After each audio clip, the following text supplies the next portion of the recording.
Well, I love you too. And besides that, you're all extremely good looking, so we're all good friends. Thank you so much for welcoming me back here to the Family Research Council. Hasn't this been a wonderful summit?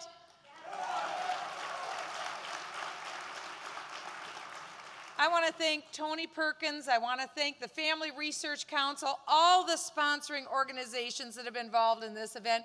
It really is an honor for me to be able to be back here in Washington, D.C. to speak to all of you tonight here in the twilight of the Obama administration.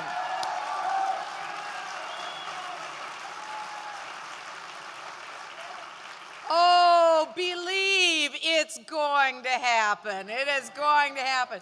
My husband Marcus and I are just so honored and delighted. We've been married for 33 wonderful years last month.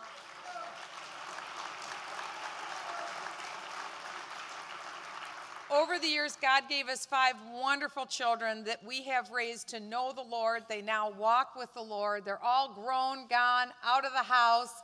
And we've also had the thrill to raise 23 great foster children in our home over the years as well. We've raised 28 wonderful children, and you are looking at the old woman in the shoe right here.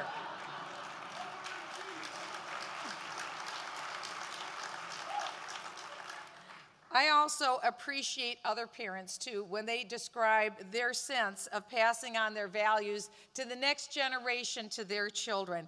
And one that I love in particular is one of my all-time favorite founding fathers. That would be John Adams. And I've read some of the letters that he's written to his wife Abigail, some of the letters that she wrote to him. And in one particular letter in 1780, John Adams wrote this to his wife. And he said, "I must study politics and war, that my sons may have liberty to study mathematics and philosophy.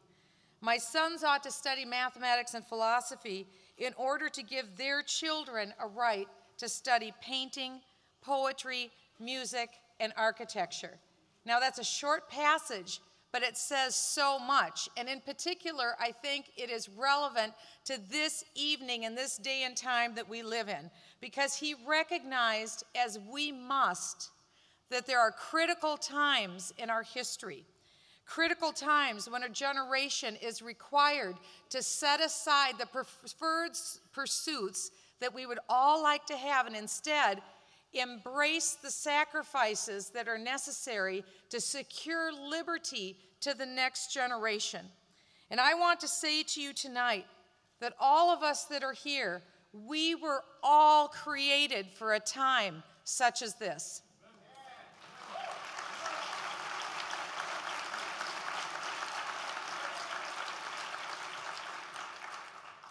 We saw it happen, didn't we, with Adam's generation, when the founders put everything on the line for us, that we owe everything that we have not only to the sacrifice that they gave for their life, but also for their property. Because the kind of government that they gave to us was one that they founded on the consent of us, the people. And it was one that was dedicated to the proposition that all men are created equal and that we are endowed by one creator with certain inalienable rights. That's our American creed.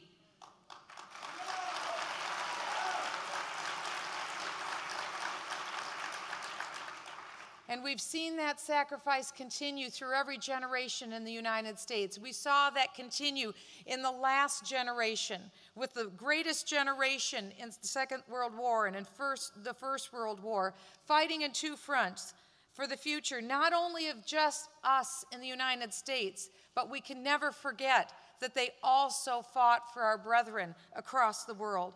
And I believe that now, as in the time of Washington and Adams and of Jefferson, that we are again facing an absolutely extraordinary challenge, never before seen in the history of our nation, a challenge of debt, and a challenge that will require ordinary men and women just like ourselves to unite and in determination to do extraordinary things in our day. We all know the challenges that we face. Millions of our fellow Americans, unfortunately, today are unemployed, and all too many are underemployed. Deficit spending under President Obama has absolutely skyrocketed, and he has left the rest of us to pay for his bills. Gas prices have doubled. Do you know that Barack Obama, the day he took office, gasoline was $1.79 a gallon? Oh, how we long for that day. The good news is we can have that day again. And President Obama has moved, oh yes,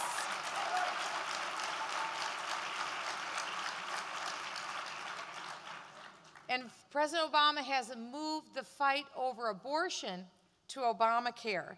It's a venue where he has a new, never-before-seen, stunning level of power in his hand as the president, and where we aren't even left the right of appeal from a government leviathan. China's growth and influence is spreading unchecked across the world. Increasingly, it's apparent that Russia's commitment to power exceeds its commitment to the value of human life. But the challenges that we face aren't the entire story, because we are fighting back.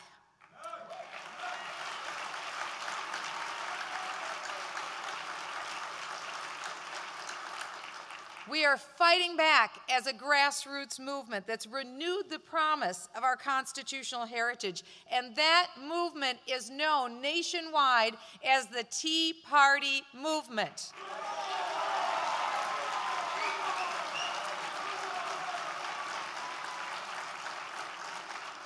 And I say and attest to you here this evening, that movement united with a pro-family movement, the Republican Party, with disaffected Democrats, with independents, with people who have never been political a day in their life. I attest to you, this united movement will deliver the victory in 2012.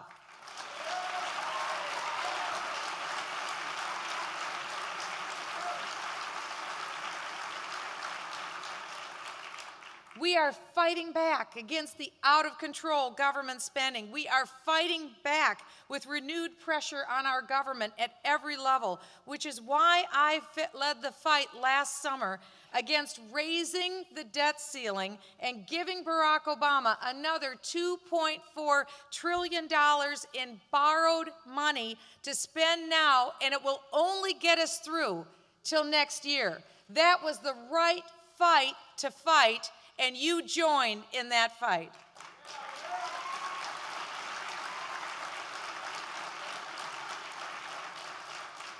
We're fighting back with a movement that is demanding nothing less than the full-scale repeal of Obamacare.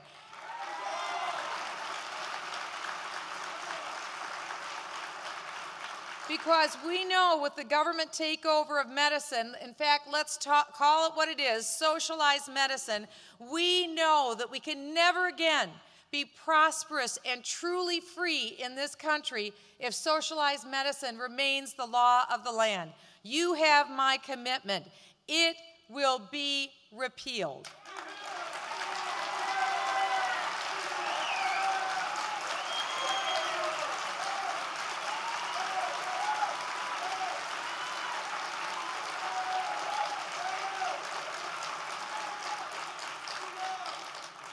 We are fighting back, and I was very proud to help lead that fight when in November of 2010, the American people overwhelmingly came to the polls, and we took more seats away from the president's party that had been taken away in a midterm election in over 70 years, and we're just getting started.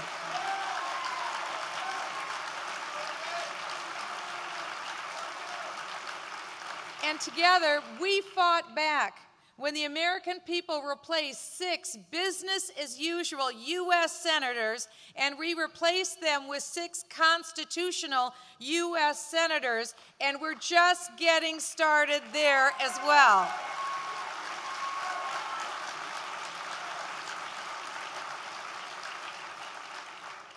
I'm one hard-working woman, and I want you to know, as nominee of the Republican Party, I will not quit unless I help elect 13 more like-minded, titanium-spine, new U.S. senators to join me in the U.S. Senate.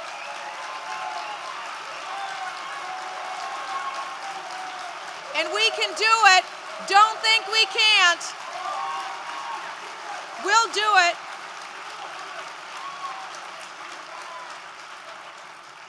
I'm not interested in going to the Oval Office just to be tied up in knots for 4 years.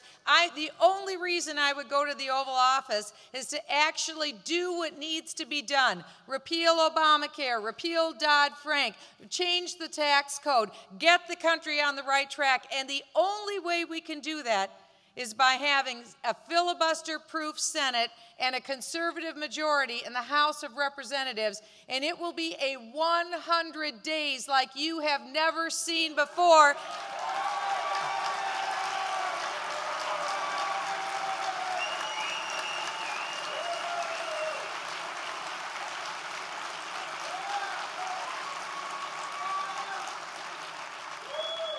We'll ask the Brits if they would kindly give us back that statue of Winston Churchill to put in the Oval Office.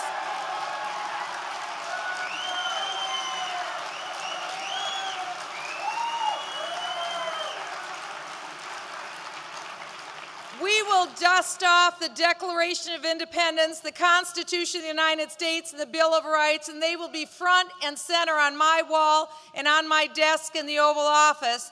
And then I will kindly show every czar to the door and let them know they won't be hearing from me again.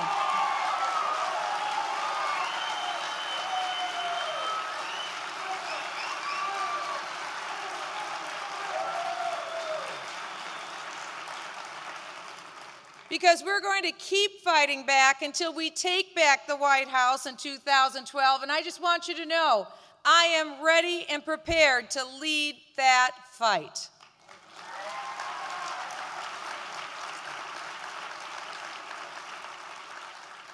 And as dear John Adams said, in times of crisis, we are obliged to study politics and war. And the first decade of this century, unfortunately, has seen all too much of our share of war in this country.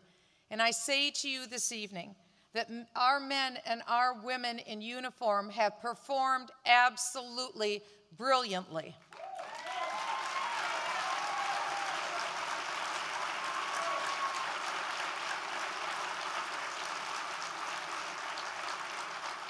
We love our military, we honor our military, we admire our military, we respect our military. They have laid tyrants low, and they have terminated the lives not only of Osama bin Laden, but also 1 week ago today, they ended the life of Alaki, who is the mastermind behind the Christmas Day underwear bomber, behind the Fort Hood disaster, behind the Fort Dix 6, and also behind the cargo bombs that were sent to Chicago. Our brave men and women did this for us.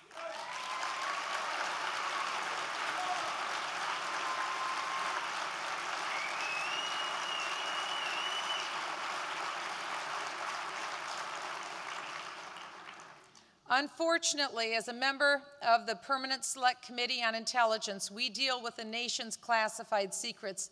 I wish that I could tell you that those threats are now behind us. Those threats remain as great or greater than they ever have before. But by now, I believe it is obvious that we have the perseverance to see this fight through against radical Islamic jihadists. And the American soldier has no equal when it comes to force of arms. So we know about war, but what about politics? And why did John Adams, in his remarks, group the two of these together?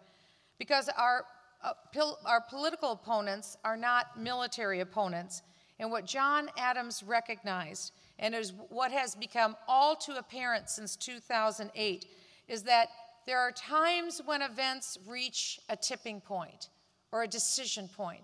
And it's at those times, I believe, when a country needs citizens like all of us in this arena tonight, who are willing to fight not only for our political freedom and all of the intensity, with all of the dedication, with all the willingness to sacrifice that we've come to associate with our soldiers who guard our shores. Because this evening here at the Values Voters Summit, I believe that America is at our generational decision point. Because the decisions that we are about to embark on in the next few months in this nation, we will choose the next leader of our country, and we will choose the direction, and we will determine whether we will grow the economy or whether we will watch it slip back into a recession that has the potential for becoming potentially a worldwide recession, and even some say a depression. The decisions that we will make are sobering. They will determine whether we remain the country with the highest quality of medical care in the world, or whether our government will run new drugs, new medical devices, new medical procedures out of this country as it is doing today. That isn't America, and that must change.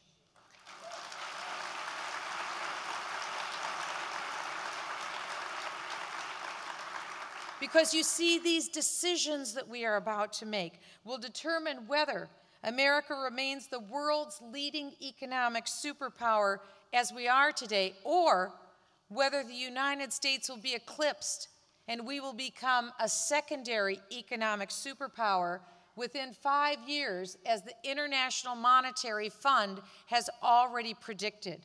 If the International Monetary Fund is right, and we don't choose the next President of the United States as one who is committed to doing the very difficult, sacrificial things that must be done, then this could be, and we must ponder well, this could be the last election when the United States is the greatest economic superpower of the world, and that means the last military superpower of the world. I reject that plan.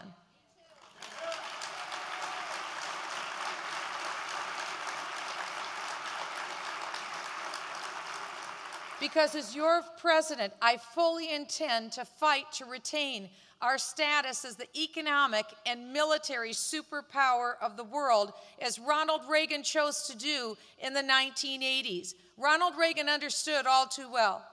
America could not win the war against the Soviet Union unless we were the predominant economic superpower of the world. Barack Obama has put this nation on a course so dangerous economically that it could impact necessarily and diminish our military impact across the world as well. What do we have to do to retain this economic super status? It will require sacrifice, but we must. We must drastically cut government spending. We are spending 40% more than what we take in. I am up for that challenge.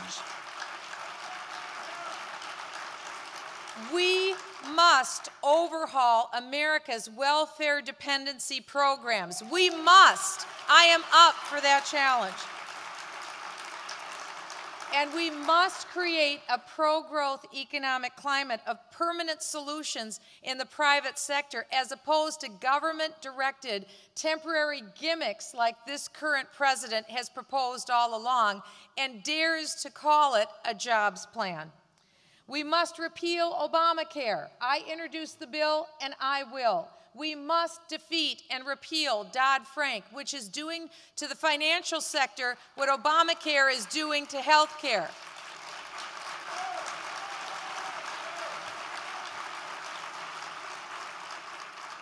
I introduced that bill, and I will.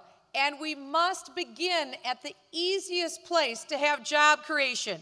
That is, legalize American energy production. This is our ticket to prosperity.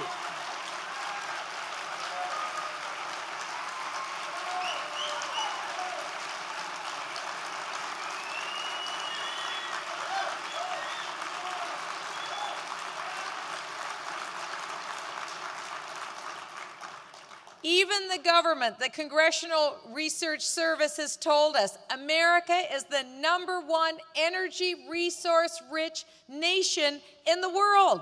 There is no reason for us to go begging to other nations. There's no reason for us.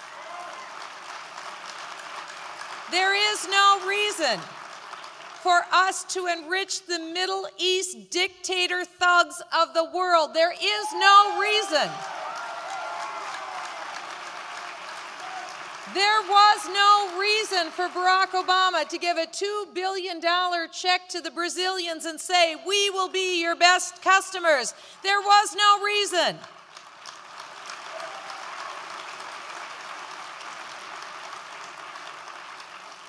When the Chinese are dragging an oil rig to place 50 miles outside of Florida and waters that they are leasing from Cuba, we can drill here and we can drill now in the United States of America.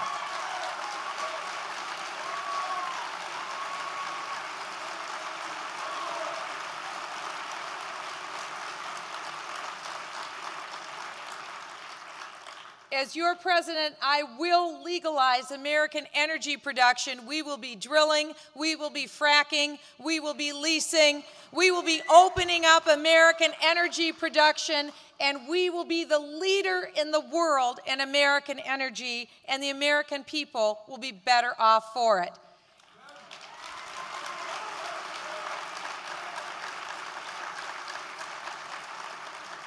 We also have a tremendous opportunity before us for reduction. And this is how I want it to have reduction. I will permanently shut down the Department of Education and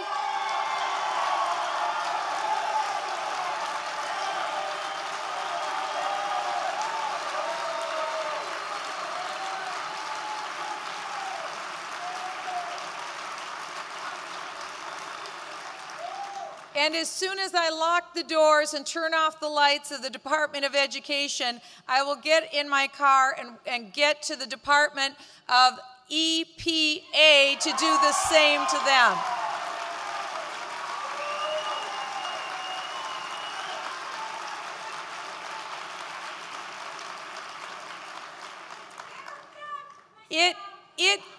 It may be a long day, but there's a few others that are also going to get their lights off. Trust me, it will be done. In other words, this is our chance. This is our chance, men and women. We have the chance to once again choose greatness.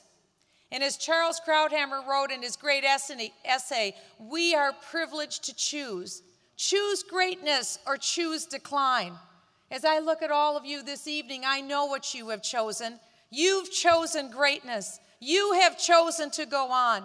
Every day across the United States, I haven't met one American who wants to choose decline. And this president has chosen decline for this nation. That's not our future. Our future will be determined in 2012. And if that's what you want, I am ready to lead that fight as the next president of the United States of America.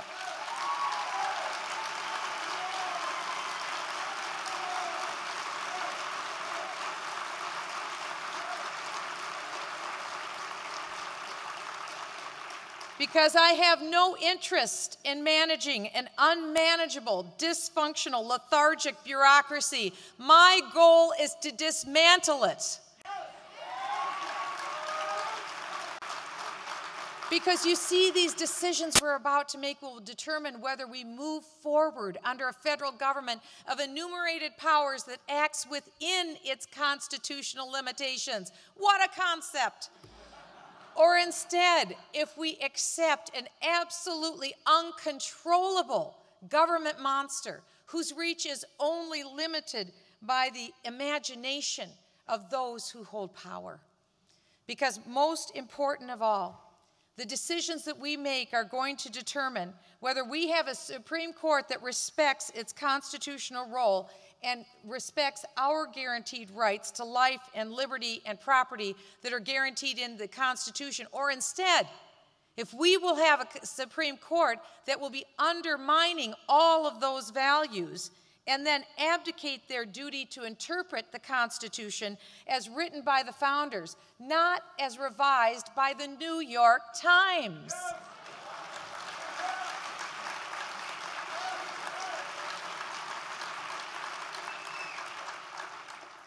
And yet, with the stakes as high as they have ever been in our lifetimes, I'm here to deliver to you very good news.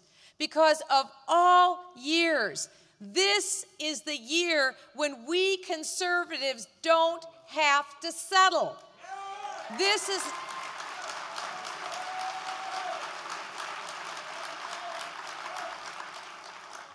is not the election to choose a moderate or a compromise candidate.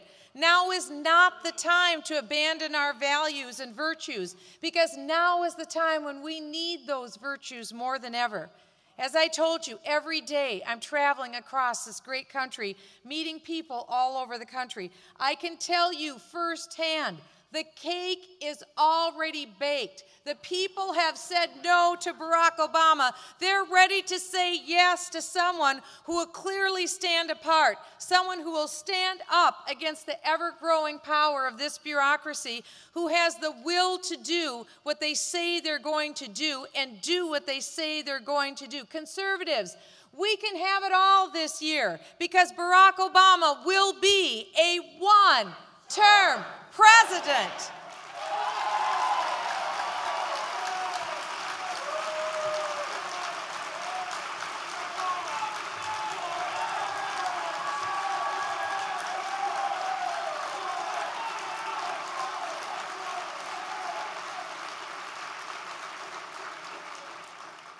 Don't listen to these people who every 4 years tell you we have to select a moderate from our party and we have to settle for the sake of winning. I am here to tell you we are going to win. Not this year, we don't settle. We're going to win the White House, so let's finally have one of us in the White House.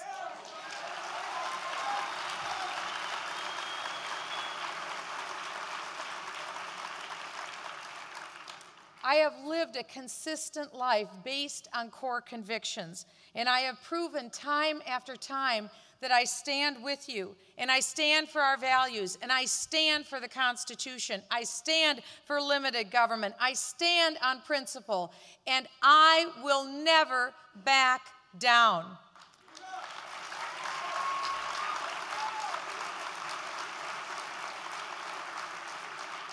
You won't find YouTube clips of me speaking in support of Roe versus Wade. You won't find me equivocating or hemming or hawing when I'm asked to define marriage as between one man and one woman.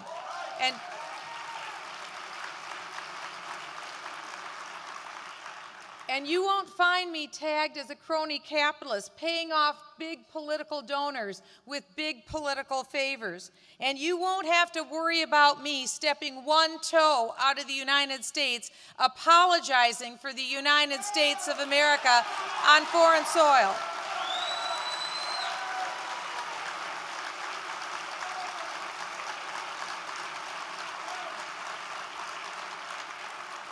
And you will never have to worry whether I will stand and defend our ally Israel, because I do and I have.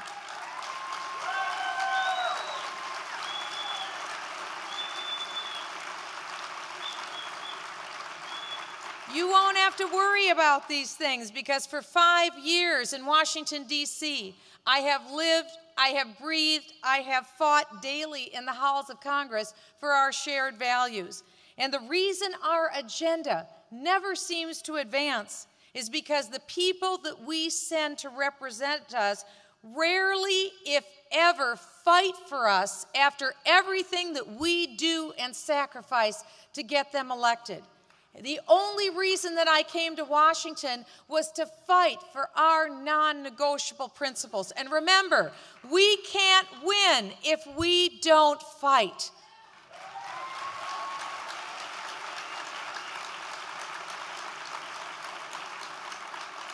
People said it would never be done, But in Minnesota, I fought for 7 years and persevered, and we won the issue of defining marriage as one man and one woman, and it will be on the ballot in the state of Minnesota in 2012.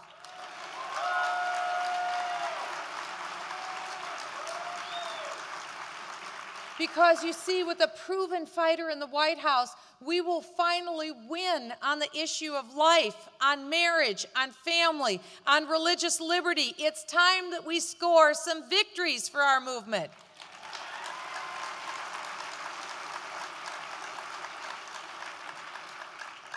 On a personal level, the most important issue that I made and the most important stand that I made in my life was not to settle for religious practice. When I was 16 years of age, I chose to select a personal relationship with Jesus Christ, and I stand with him.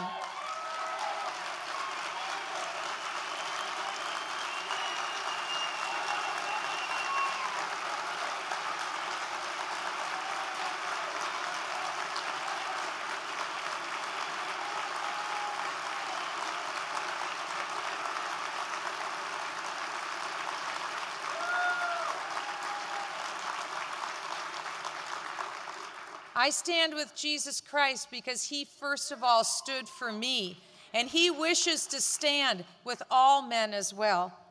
From the time I can remember when I was small, my parents prayed with me, they prayed with my 3 brothers, and by the way, for girls, that's the best preparation for politics you can ever have. 3 brothers, just so you know, no sisters.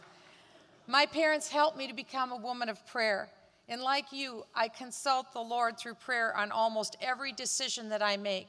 But I realized my need for a Savior after my parents were divorced and we moved to the state of Minnesota. And even though I hadn't been a drinker or done drugs or were chasing around or doing what you call bad things, it didn't matter. I was still a sinner, and I was still in need of a Savior. And I knew that I needed to radically abandon myself and my life and my future to Jesus Christ. And that's the stand that has helped to develop my core of conviction. And how can I stand for what I believe with conviction? How can you stand? How can we stand with confidence in defense of these values and in defense of the virtues that have made the United States of America great? Well, John Adams was a Christian. And John Adams had a deep understanding of the indispensable role that faith and religion and morality play in the moral fabric of our nation. And this understanding ran so deep in our country. It was understood to play such a fundamental role in self-governance that John Adams understood that the morals that we live by and the faith that we have, the values and the virtues that we depend on, were fully intertwined in every area of our lives that shape our families, our culture, and our government. And when we advocate in favor of lower taxes and fewer regulations, and in order to create more jobs, the reason why we do this is not just for the sake of our back pocket wallets or our pocketbook. That isn't why we do it alone, but it's because we recognize there is a moral obligation to bring our fellow citizens into what Pope John Paul II calls the circle of productivity and exchange. Because you see, free markets also have morality. Free markets help mankind. And I am an unashamed apologist for free markets.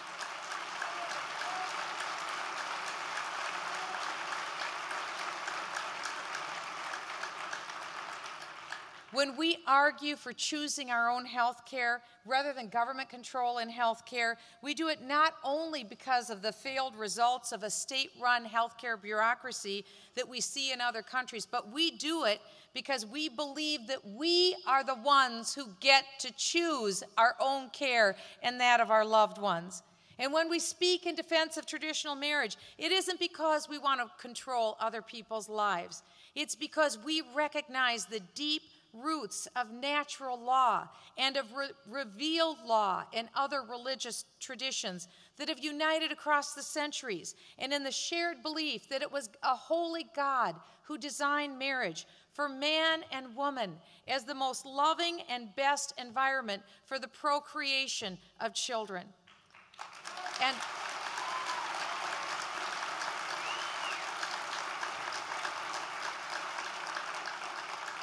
And when we fight for the right to life from conception until natural death, we do it not only because we recognize that the protection of innocent life is the most fundamental obligation of any government, but because we believe that each person, man, woman, black, white, no matter the economic circumstance, are all made in the image and sacred likeness of a holy God. That's the reason.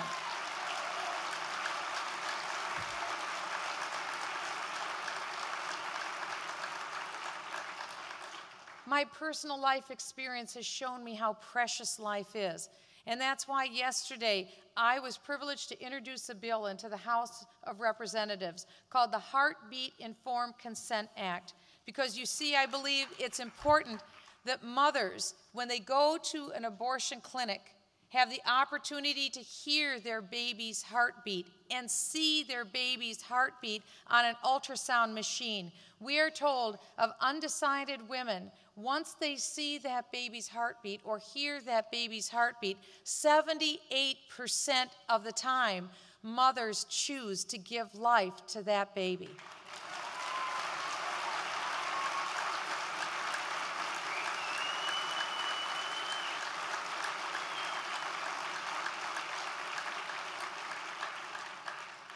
You see, a president committed to life and marriage and religious liberty really can make a difference. That's why I was so happy to sign the Susan B. Anthony Pro-Life Pledge without any reservation. And that's why, as president, I will give you my word. I will fight to defund Planned Parenthood and deny them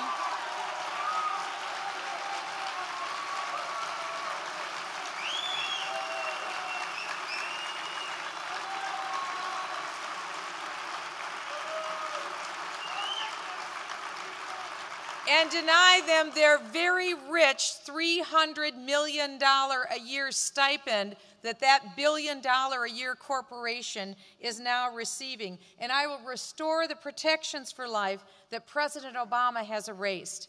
And as president, I'll put our government out of the abortion industry once and for all.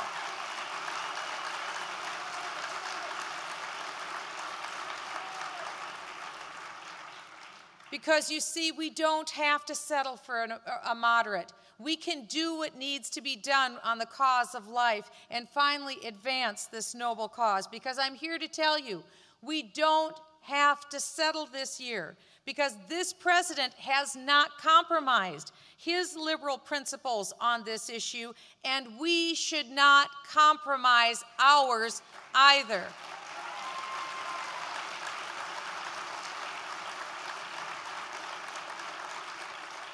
As president, you have my word. I will not compromise on the area of life. When John Adams considered his duties for the generations yet to come, he reflected on what he must do. And I believe there are things that we must do as well. We must decrease the tax and the regulatory burden. I'm a job creator. My husband and I started a business from scratch when we had absolutely nothing. And we are thrilled that we are able to provide people in our state with gainful employment and offer a wonderful service to our customers. I'm a former federal tax litigation attorney. I understand firsthand, after fighting for years in the United States federal tax court, how decimating high taxes are on individuals and families and farmers. I served on the Financial Affairs Committee here in Congress. And I have seen up close and personal how devastating government intervention has been and how government intervention led to the financial meltdown that occurred between 2006 and 2008.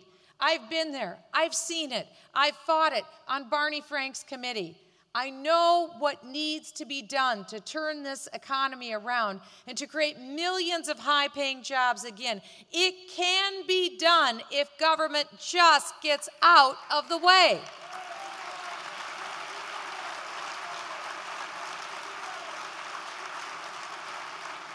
Because I will understand from day one what this president does not. Government doesn't create jobs. Permanent solutions in the private sector do create jobs. And I will understand also from day one that what this president does not understand, after being privileged to sit on the House Intelligence Committee, that we must stand up to China. We must stand up to Iran, which seeks a nuclear weapon. We must stand up to the state sponsors of terror in this world. Because if we don't, if they are emboldened, if they continue to disrespect the United States of America, if they continue to see the United States of America put daylight between ourselves and the state of Israel, the world could see a potential horrific occurrence in the future. That must not happen. And as President of the United States, I will stand against that.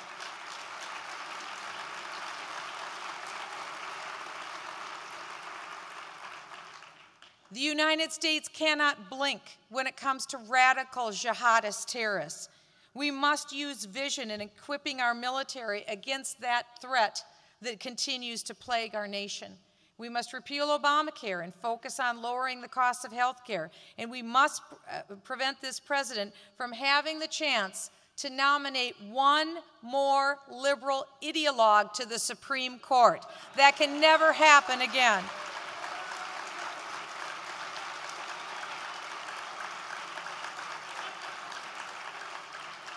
Because we need justices who will respect life and respect the Constitution of the United States and respect the limits of the Constitution of the United States. And together we must pledge a renewed commitment to the enduring strength of this magnificent constitutional order and the enduring vitality of a free people whose Constitution guarantees unequivocally our right to create and dream in the context of a free society and a free economy.